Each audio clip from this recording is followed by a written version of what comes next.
Hello friends, welcome to Sign Academy. हम लोग पढ़ेंगे पुनर्बलन कौशल के बारे में। तो पुनर्बलन कौशल में सबसे पहले ऊपर होता है पर्यवेक्षक का नाम, फिर होता है कौशल का नाम। कौशल का नाम क्या है? पुनर्बलन कौशल। यहाँ पे हम एक कॉलम बनाते हैं जिसमें दिनांक, विषय, कक्षा, वर्ग, कालांश और अवधि। अवधि पुनर्बलन कौशल की 6 मिनट की होती है। फिर हम आते हैं नीचे प्रकरण पे। प्रकरण हमारा क्या है? प्रकरण है हमारा यातायात एवं सुरक्षा।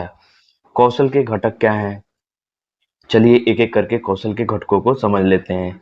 तो सबसे पहला घटक है प्रशंसात्मक कथनों का प्रयोग। यानी कि अगर बालक या छात्र या छात्रा कोई भी आपको उत्तर सही सही सटीक जवाब देता है तो हम उसको कहते हैं कि बहुत अच्छा, शाबाश, बहुत बढ़िया। तो उसको हम शाबाशी के लिए कुछ प्रशंसात्मक कथनों का प्रयोग करते हैं। दूसरा चीज है हाव भाव तथा अन्य अशाब्दिक संकेतों का प्रयोग करना। कभी कभी क्या होता है कि छात्रों या छात्राओं का जो प्रश्न उत्तर होता है वह गलत होता है। हम सिर हिलाते हुए कह देते हैं कि नहीं, गलत है। अगर हाव भाव से अपने एक्सप्रेशन में दिखाते हैं कि नहीं, आपका जवाब सही नहीं है या आपका जवाब सही है, सिर ऐसे ऊपर नीचे करके अगर हिलाते हैं तो मतलब हाँ, आपका जवाब सही है। इस तरह से हाव भाव तथा अन्य अशाब्दिक संकेतों का प्रयोग करके पुनर्बलन प्रदान किया जाता है। तीसरा चीज है छात्रों के भावों एवं विचारों से अपनी सहमति प्रकट करना। कभी कभी छात्र अपने विचार रखते हैं, अपने भाव रखते हैं। तो अगर उनकी विचार और उनकी भावनाएं मतलब भाव जो होते हैं कुछ कुछ सही होते हैं तो हम उसमें अपनी भी सहमति देते हैं कि हाँ, आपकी बात सही है, लेकिन आप इसको और ऐसे कर सकते, मतलब इसको और ज्यादा मॉडिफाई करके इस तरह से कर सकते हैं तो और ज्यादा यह ठीक हो जाएगा। तो उनको भी लगता है कि हाँ, हमारे शिक्षक जो हैं हमारी बातें सुन रहे हैं। तो छात्रों के भावों एवं विचारों से अपनी सहमति प्रकट करना जरूरी है। चौथा चीज है नकारात्मक अशाब्दिक कथनों का प्रयोग करना। नकारात्मक अशाब्दिक कथनों का प्रयोग करने से मतलब है कि हम मुंह से बोले नहीं, अशाब्दिक हो। यानी कि हम सिर हिला के ही ऐसे दाएं बाएं घुमाए मतलब नहीं, ऊपर नीचे घुमाया मतलब कि नहीं। और अगर हम ऊपर नीचे ऐसे ऐसे कई बार कर दिए तो मतलब हाँ, सही है।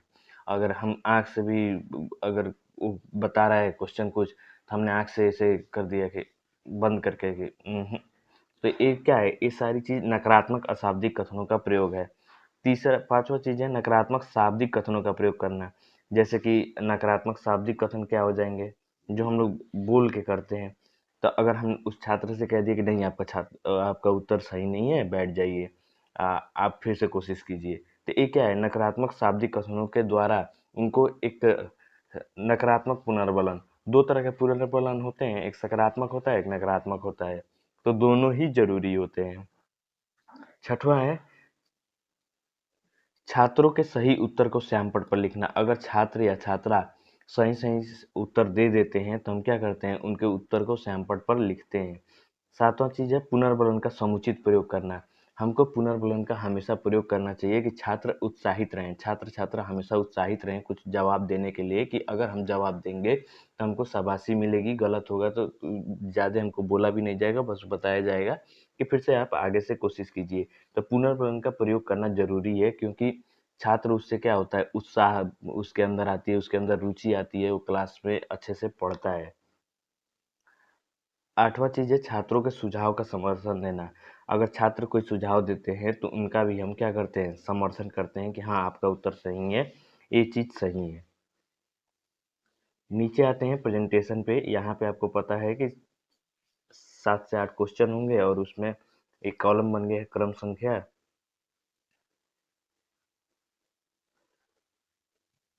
क्रम संख्या छात्राध्यापक कथन या क्रियाएं, या यहीं पे आप छात्रा अध्यापिका भी लिख सकते हैं।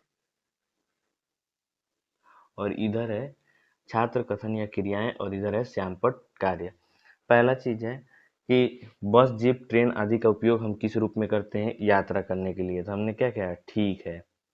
दूसरा है यात्रा हम सबको किस प्रकार करनी चाहिए? सावधानी पूर्वक। तो हमने कहा बहुत अच्छा।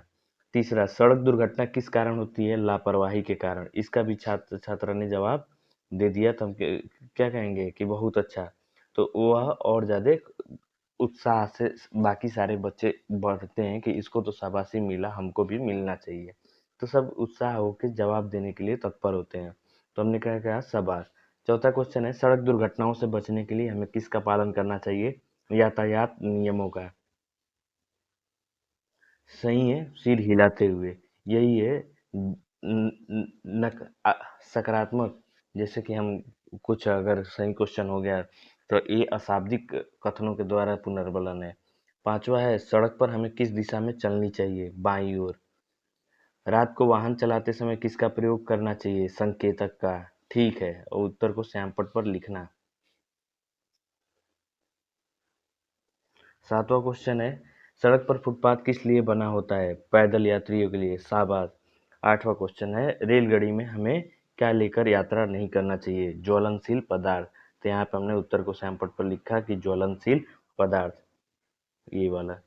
और यहाँ पे हम नीचे आते हैं, निरीक्षण तालिका में टैलीज, व्यवहार घटक और रेटिंग स्केल।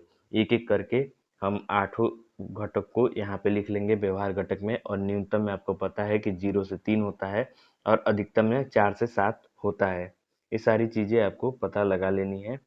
और यहाँ पे सारे घटक लिख के, और यहाँ पे आता है नीचे सुझाव आलोचना, जहाँ पे हमारे पर्यवेक्षक क्या करते हैं, हमको सुझाव या कोई आलोचना हमारी करनी होती है तो यहाँ पे वो लिखते हैं, फीडबैक जो भी देना होता है वो लोग देते हैं। और यहाँ पे उनका सिग्नेचर होता है, हस्ताक्षर पर्यवेक्षक। तो दोस्तों, कैसी लगी क्लास? अगर अच्छी लगी तो प्लीज लाइक कीजिए, शेयर कीजिए, सब्सक्राइब कीजिए। थैंक्स।